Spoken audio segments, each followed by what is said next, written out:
Hey everyone, and welcome to the Sunny Go One Piece podcast. On this episode, we're going to be diving into episodes 616 through 618, which will cover manga chapters 690 through 692. And it's finally time to see Caesar get what he deserves, which is a nice ass whooping. So, synopsis. The climax of the Punk Hazard arc is coming to a head, with Law and Smoker working to finish off Vergo, as well as Luffy looking to finish off Caesar so that everyone can safely get through to the outside before the poison gas consumes the entire facility. Alright, so differences. So this one's kind of a strange difference. It's not between the manga and the anime, but the anime with itself. So episode 616 begins the exact same way that episode 615 ended, with Luffy caving in Caesar's face with a huge punch. But the episode 616 version is far more detailed and way more violent. You see more blood as well as a massive purple bruise where Luffy left an indent in Caesar's face, as well as Caesar's nose being noticeably more broken. And I'm going to chalk this one up to the fact that they ran out of time with episode 615, but since they got a second chance with episode 616, that they decided to improve upon it, which I think is an admirable effort to make it look more like how it does in the manga from that same scene. So yeah, I applaud them for going back and fixing that, if that is in fact what they did. Even if they didn't, it's still a marked improvement from the way 615 ended. Now on to actual manga differences. There are a couple added scenes of the Straw Hats and the G5 Marines leading the kids to safety and Chopper trading mocha. In that same series of added scenes in the anime, we get to see how Usopp was able to find and enter the room where he got the handcuffs, which was by accident, whereas in the manga, we never got to see how he entered the room. The next time we see him, he's just already in there. Another added thing we see in the anime is we see Vergo's upper torso after he's been sliced in half by Law, and in the manga, we don't actually see Vergo's upper torso actually trying to attack Law. And the next time we actually see Vergo, Law has already broken him up into further pieces, and then he's got him stuck on that railing. And so we never actually see this scene. And so this is completely added for the anime. Now this next difference is probably one of my least favorite differences ever. And it happens multiple times throughout the entire series, but this specific instance is the Grizzly Magnum is drawn out to make it look like a struggle, when in the manga, it's an instant impact. The order in which the lines are delivered is even changed. So they give Caesar a couple extra lines where he still feels like he can win while pushing back the attack. And only when he realizes he's about to lose does he offer Luffy a position as a subordinate. But in the manga, Caesar already knows he's a goner and utters that line before the Grizzly Magnum even connects as a last-ditch effort to see if it can change the dynamic of what his fate is. But yeah, this whole change, I hate it when Toei does this because it just completely changes how the scene is like tonally. And so I'll go more into this in the actual episode itself. But yeah, I absolutely hate this change. And they do this again in the very next arc too, which is annoying as hell. Now the last change is there's an added scene with Usopp in the control room where we see Caesar's henchmen still broken and crying over the betrayal. But in the manga, this scene isn't present, and Usopp has already basically started to move on, and we don't actually see the scene at all. So that's it for the differences. So let's get into the episodes themselves. So for me, seeing Luffy this angry is always really epic because of how little we get to see of it. I mean, genuinely angry. Like, usually even during fights, he's often seen joking around or having a good time. And even when he's, like, serious, he's not seen, like, angry. Like, he's just intense. And, it's rare that we get to see this type of anger where he just goes silent.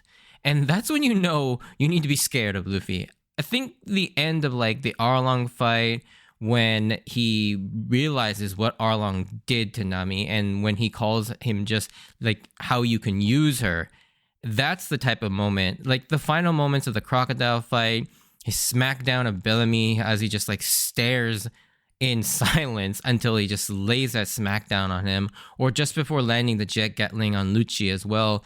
And then also, of course, his knockout of St. Charlos as he silently walks towards him and dodges those bullets and then just lays out St. Charlos in one of the most satisfying ways. And this is another one of those things. Like you see his eyes often get covered in shadows, and Luffy goes mostly silent in these. I think most opponents on the other side realize that's a bad sign when Luffy, who largely has been pretty vocal and silly during most of the fights, all of a sudden goes completely silent. And I know I'd be scared shitless of that.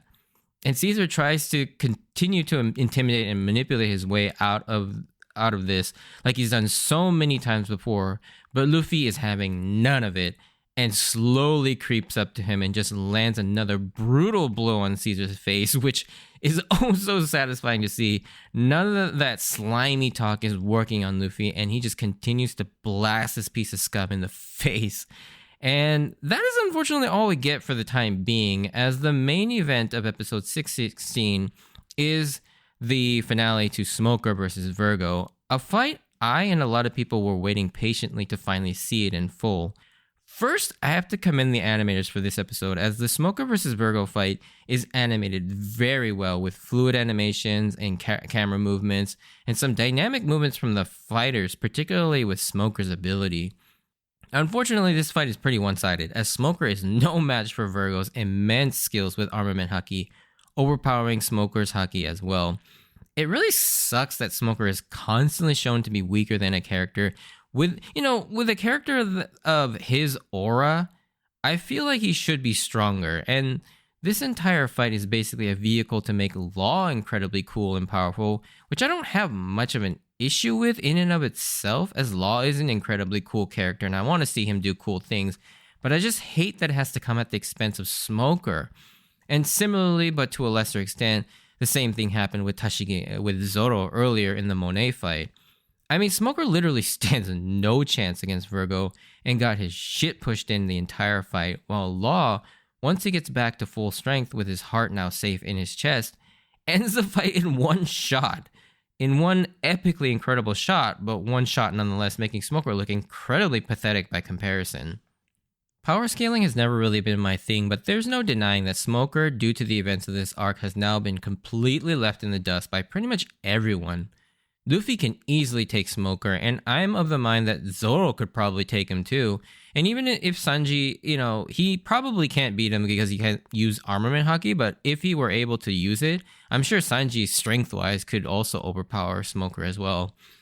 It's just really disappointing because every other Vice Admiral we've seen thus far, while not nearly as strong as many of the other main pirate captains, at least they can hold their own against the likes of the Shichibukai or even the Whitebeard commanders.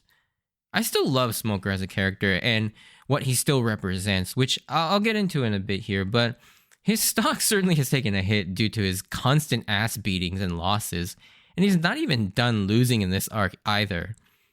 That's more to come on that in future episodes. But despite all his losing, I still like Smoker because of who he is as a person and a character. He's innately a good man who's not afraid to do the right thing to help people, even if it is seen as the wrong thing in the eyes of the law or society, which especially stands out among the Marines because so many of them either blindly follow cruel or corrupt orders without question, or are cruel and corrupt themselves.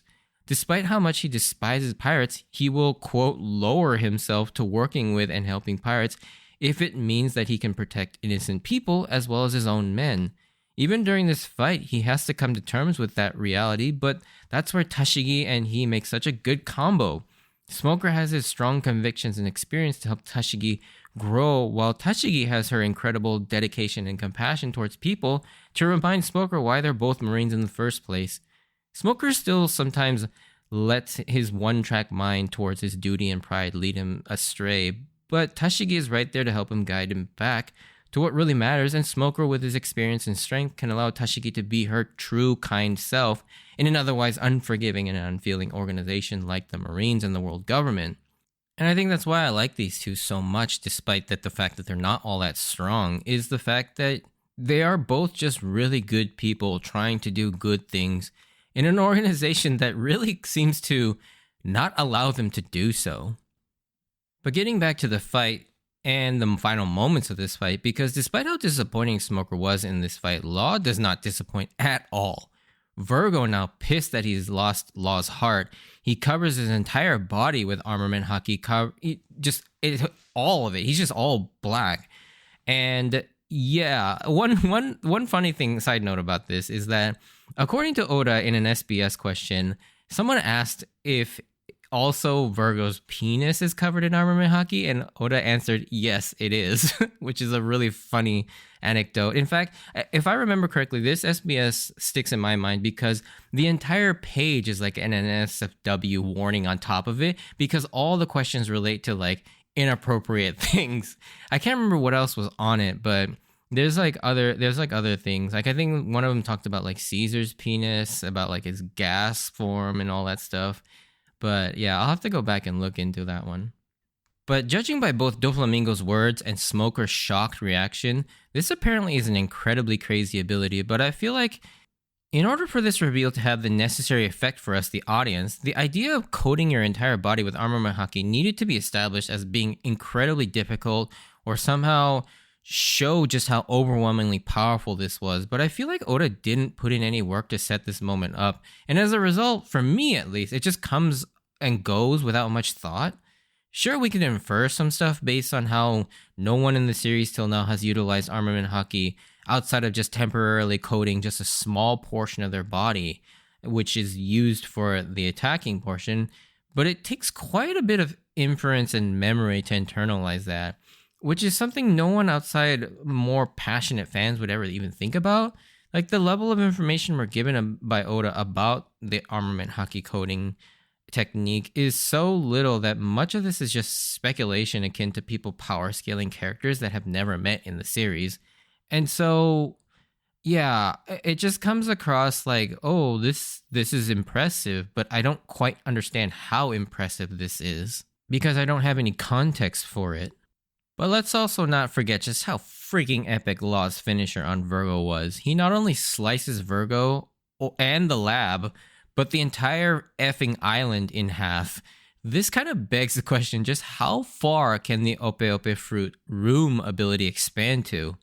I'm sure it depends on the user's ability to control the power, but this is far beyond what I ever imagined Law's power to be capable of. It was quite the sight seeing the entire island sliced in half. And I love how this scene unfolds too, both in the manga and in the anime, because it slowly reveals to you each degree of the insanity of what Law does here, step by step. You first see that Law is standing, and then the sliced bamboo staff, and then Vergo himself, and you think that's it, and it shows then the room that they're in sliced up, and yet it still isn't over because it pulls back even more to show the lab sliced in half, but the camera keeps pulling back further to reveal that he cut the entire damn island in half. It's simply incredible visually, both in the anime and the manga. And it's all set to this really incredibly cool and ominous monologue by Law. And speaking of that monologue, one thing that has some people wondering what he meant when saying, quote, he broke the gear. So at some point, Doflamingo told Law about the tide of change that was coming in the future, which is something many people in the story have made reference to, in particular the worst generation becoming more prominent, but Doflamingo probably thought that the new era was going to be him at the top with all his underworld dealings and plans he's put into place to gather power and influence, but Law here points out that it's been 2 years since the Paramount War at Marineford, and correctly points out that Doflamingo, along with all the other big players like the Yonko and the Marines, have done nothing, which is referenced in the part where he says, did anyone actually accomplish anything? And goes on to correctly point out that Doflamingo has done nothing in that time, and instead of leading the charge for the change of the current era, all he did was sort of, quote, maintain the peace, while the Marines built up their forces and the Yonko just kind of held their ground like they were all scared and preparing for something. After watching the events of Marineford, everyone in the world knew that their era was coming to an end, and a new one was about to begin. One where they weren't going to be the top dogs anymore, and they were all afraid of this new generation of players entering the game, which is where it flashes to a few of the worst generation members like Apu, Hawkins, and Kid. And with this action of destroying the SAD factory and capturing Caesar, aka breaking that cog or gear in his precious system, it has broken the current system that Dofi has set up, opening the floodgates for this new era to take over, mainly Luffy and the Straw Hats, to usher in a new era, which is something that seemingly some people have seen coming for a while now, like Mihawk, Shanks, Rayleigh, and Whitebeard, all recognize that this was probably going to be Luffy's time, even before that war was over. But once it was over, it started becoming clear to everyone that something was brewing, even if they didn't know it was specifically going to be Luffy and the Straw Hats. Also, as a little side note, I love how during this monologue we see a brief shot of Dofi's Denden Mushi, and it is shown with the biggest frowny face, which is hilarious to see because I just imagine Doflamingo having this exact huge frown on his face in reality. Now that Vergo and Monet have been dealt with, that leaves Caesar, who's now got a massive power-up due to mixing his body with the Shinokuni gas. And in this particular sequence, the moment that's wild to me is just how delusional and gaslit the henchmen are. It's really sad to just kind of see how much these people were manipulated by Caesar. Even if they were terrible pirates, in the face of Caesar, these guys look like saints. Like, the way they delude themselves into still believing that Caesar has good intentions for them, despite the fact that he's ordering them to essentially kill themselves. Just for good measure, he even instinctively utters the phrase that he prevented Brownbeard from saying by directly calling them guinea pigs. It's basically Stockholm Syndrome, I feel like. Although they don't know they're being held, but the abuse that they receive, I mean, by this point, they definitely are starting to see the cracks and desperately trying to hold on to this false image of their savior, which is frankly really sad to see. I mean, I don't think these guys deserve forgiveness or absolution or anything, but you feel bad for them at this moment. You can see and hear the absolute pain in their faces and voices, but at the same time, desperately trying to cling to that reality that they want to believe in. It's yet another reason you want to see Luffy beat the ever-loving crap out of Caesar. At this point, you hate this character both in and out of the story so much you want to just see him end it here and now. And he is the absolute worst.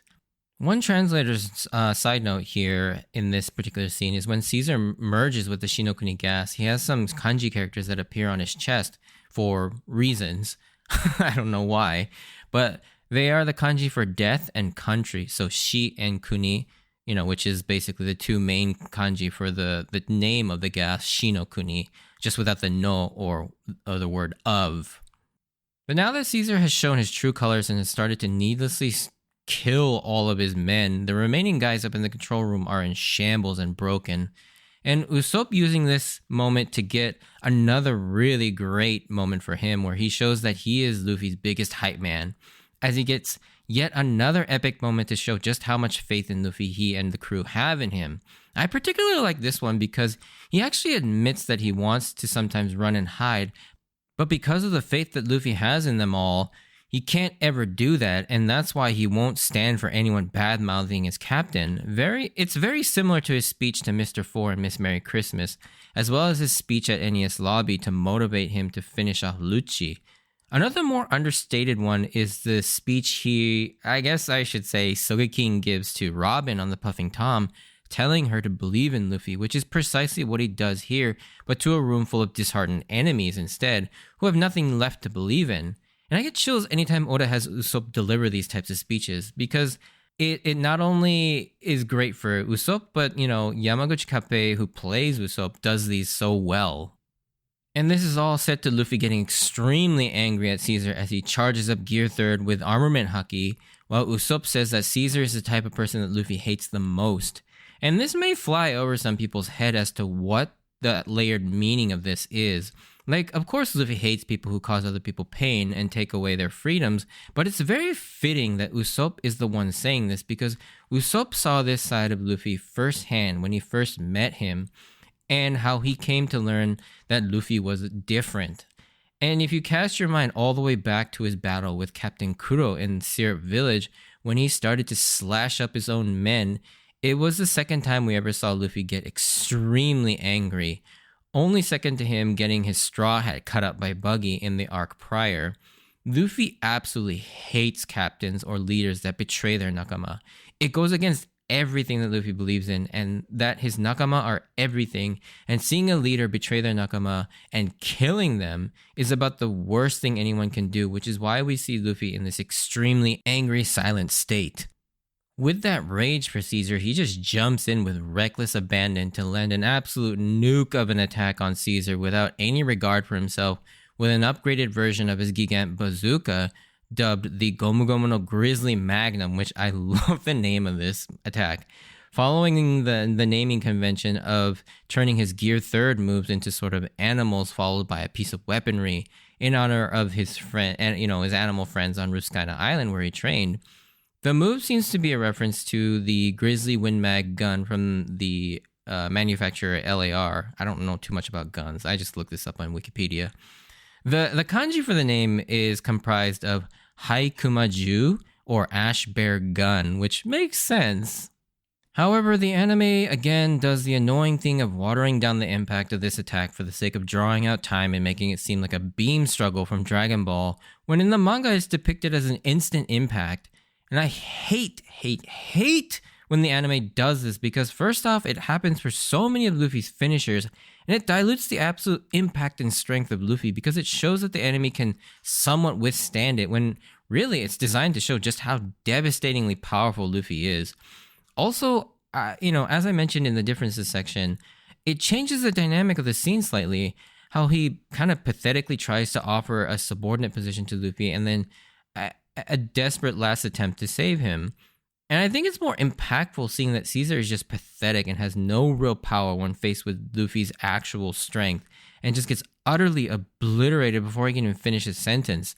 Plus, it makes no sense when it comes to Luffy's power, since he's all about stretching and snapping back. So why on earth is he able to put more force into an attack that got all its momentum to begin with from being stretched back? Yeah, I hate this so much. I will admit it is satisfying to see Caesar get his ass kicked in this fight overall, if you can even call it a fight. It's a pretty lackluster fight, since Luffy at no point seemed to be struggling, which just adds to why Caesar is one of the weaker, or maybe even the weakest arc main villains in all of One Piece, and is another reason why a lot of people have issues with Punk Hazard, and it definitely is a problem for me as well, as you can probably tell by the way I'm talking about this. With this defeat broadcast to all the potential brokers, they see this as a big deal, and the breaking of the gear that Law was referring to has started, with the Big Mom pirates in the form of Peckums and Tamago Baron heading to notify Big Mom, as well as Killer from the other Worst Generation Alliance also patiently watches. Most of the other brokers shown here are mostly one-off no-names. However, there is one that will come back to play a larger role. I won't say which one, but I'll mention it in the spoilers section, but if you've seen up to a certain point, you already know who it is. Now that the fight is over, we start to get everyone converging and reuniting in the R Tower, and there's a lot of small interactions that I really like about this scene, aside from the overall feel-good part of this scene, where it's just a group of people that should be enemies because of their allegiances, but because they're all good people, they all are just happy to see each other safe, and they are there to help one another. And this here is what I feel is the culmination of the central theme of this arc, and it serves as a small-scale version of what needs to happen near the end of the series. We see pirates and marines working together, we see rival enemy pirates working together, and even some villains, the former henchmen there as well, mostly in the form of just Brownbeard, but it still stands nonetheless that it is like the enemies also working together.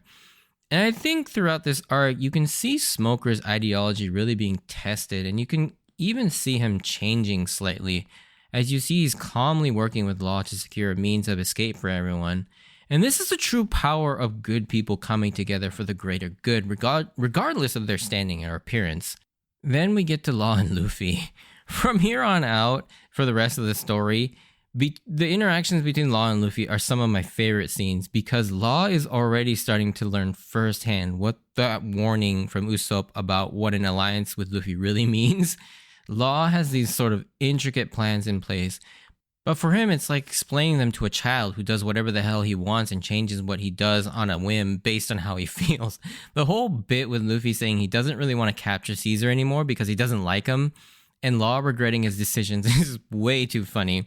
It's almost like Law has become Luffy's older brother, kind of.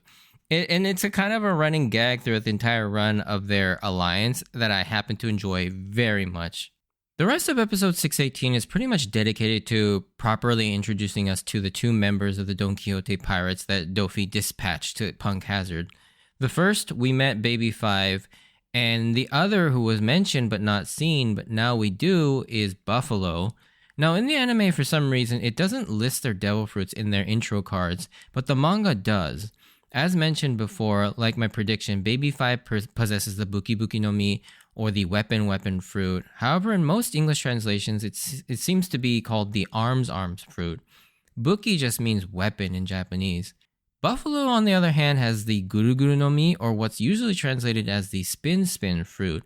Now, Guru Guru in Japanese is the onomatopoeia for something going around in circles, which in this scene seems to allow him to spin parts of his body like propellers, allowing him to fly, adding yet another fruit to the list of flying devil fruits, which embarrasses Pell in his proclamation that there are only 5 devil fruits that have the ability to fly. I think by this point in the story, there's like over a dozen, and trust me, there will be more as the series goes on. So every passing moment, Pell looks like an idiot by saying that proclamation. We also learn a lot more about Baby Five and why she was trying to kill Dofi. This is actually a really clever scene, as we learn quite a bit about Baby Five, which will become somewhat relevant later on. But it turns out that Baby Five has a really bad personality trait where if she feels like someone needs her, she will never say no, even to proposals. And so Baby Five basically has an over-the-top proclivity to accepting any type of proposals, whether they be marriage or 50 newspaper subscriptions. I gotta say, with that context, I think I'm on Dofi's side here, especially since the supposed fiance that Baby Five wanted to be with were just creeps that looked like they had some pretty nefarious motivations for being with Baby Five. And her character design even matches up with her characterization here, as she's dressed as sort of the stereotypical housemaid, basically showing she's ready to serve anyone and anyone at all times for any reason. And I thought that was a pretty clever choice, something that I'd never actually thought about until I did this rewatch. But yeah, upon approach, we finally see where Caesar ended up, and it looks like Luffy hit him so hard that he just flew way outside all the way to the coast, where Dofi is notified of this development, and he finds it lucky for him that he can recover Caesar before Law can, so he can resume production of the SAD and the Smile Fruits. But there's one member of the Straw Hats that's been completely absent for the entire third act, who would also coincidentally be on the coast, and it's the Frankie Shogun, or General Frankie. So it's safe to assume that Frankie will recover Caesar, but will he be able to hold off 2 Don Quixote top members by himself?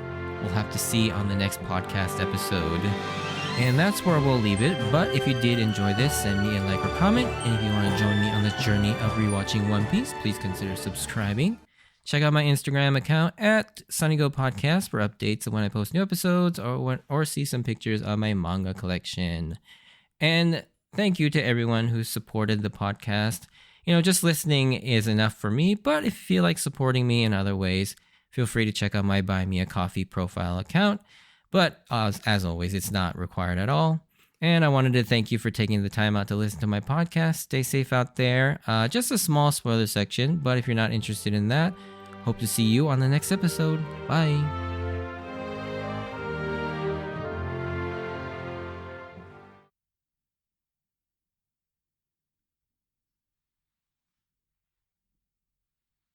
All right, just a small spoiler section. Just 2 things I wanted to talk about. So first off, that one member of the brokers that's referred to here that we will actually see later on is the mention of Jack. And of course, he's, Kaido's third in command, I guess, just behind King and Queen.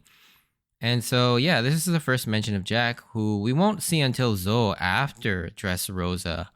But yeah, it's interesting that it's already...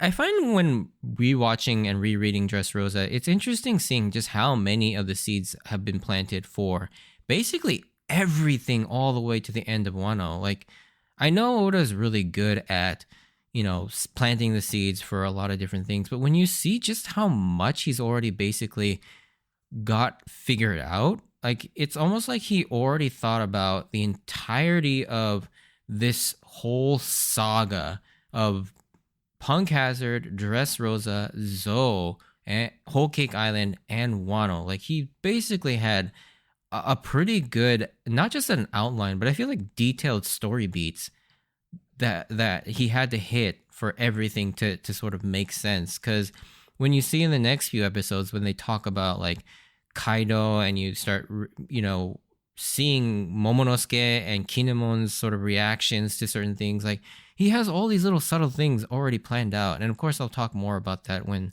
those scenes happen. But it's just amazing to me when you start seeing all these little pieces being laid out for not just the next arc of Dressrosa, but just everything to come for the next like 500 plus episodes, or like 10, 12 years worth of material. It's insane to see these things. The other thing I wanted to kind of talk about is sort of the language difference here used, because I couldn't really talk about this in the non-spoiler section, because it is a big spoiler for sure, is when Doflamingo realizes that Caesar is just outside, and Baby Five and Buffalo are there, right there to pick him up. And so he's like, hey, Squirts, luck is on my side. But in Japanese, it's very interesting. The wording he uses here is ten wa kochi ni mikata shita zo, which basically means like the heavens have blessed me and they're on my side. And the reason why that's an interesting change, or interesting wording, because 10 obviously means heavens, or some sort of a divine thing. So the implication of the phrasing that he uses is that more so than just luck, it's like he's got divine intervention helping him.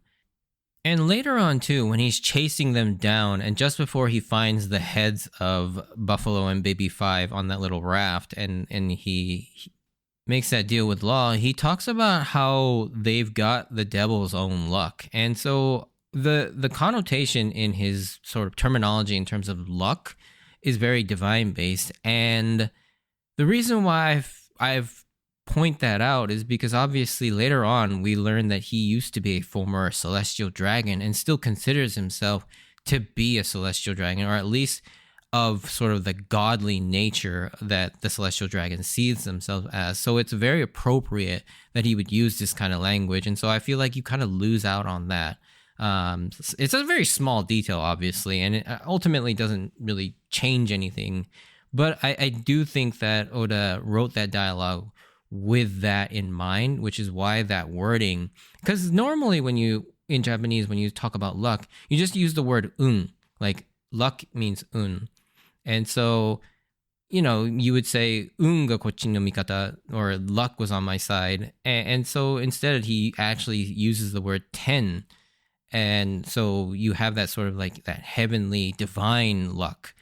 And I think that's kind of an important distinction when you consider Doflamingo's past and sort of his background.